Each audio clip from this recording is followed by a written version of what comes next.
we're going. You have a couple of very interesting H&K P9s. These belong to my friend Lee, who's a big H&K collector, and there's subtle differences between the 45. You'd think the gun would be a lot bigger than the 9mm. First noticeable thing is the trigger guard hook on the 45 is bigger, and the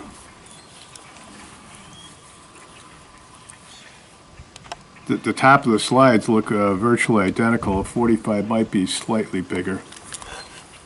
The first time I ever looked at one of these, I thought, wow, what a junky looking handgun, you know, with this plastic frame, and the magazine is just, well, not the magazine, the slide is just a piece of sheet metal.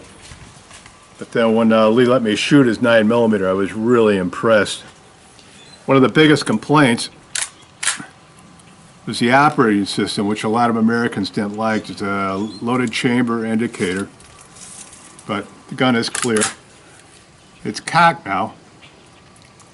If you want to uncock it, you've got to pull the lever down and then pull the trigger, then let the lever up. And it's perfectly safe, but that's how people were having accidents with these. They weren't familiar with the manual of arms. And if you just want to cock it, you just move the lever down so it's back in single action mode. Anyway, I'm going to fire one magazine through the 9 and then one through the 45 and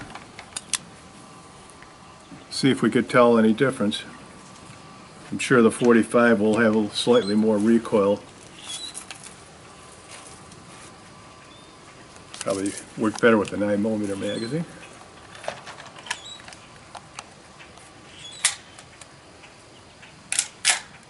The triggers are phenomenal on these. They're really something else. And the sights are very good. Okay, try the 9mm first. Do this dead center.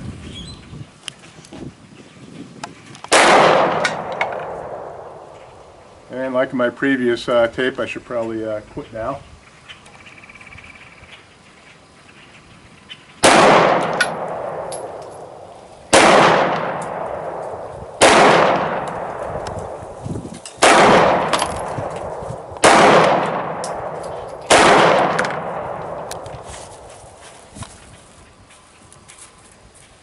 This is the only second time I've shot this pistol. Look at this group.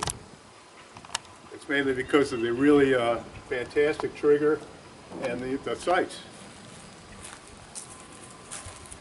When I used to think of a chunky pistol, now I want one. These are just super quality. Okay, now try the 45 and see if I can shoot it as well.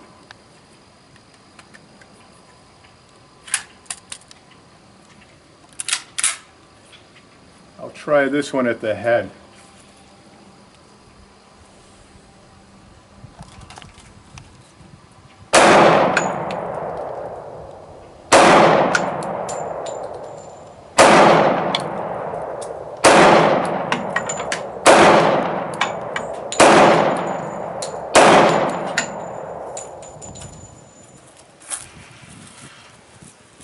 I kept them all in the head. Usually when I shoot a pistol for the first time, I have a tendency to pull to the left, so you figure out how much trigger figure to use. But the 9mm, I look at this group. I'm sure by the end of the day, after firing a few more rounds with this, the groups will tighten up. But 45 has a little different recoil impulse. The trigger's the same, sights are the same. And the nice thing about the 45, they're much scarcer than the 9mm. They say maybe 1 out of every 10 P9s was chambered in 45. So these are, when you find them, they're usually a lot more expensive than the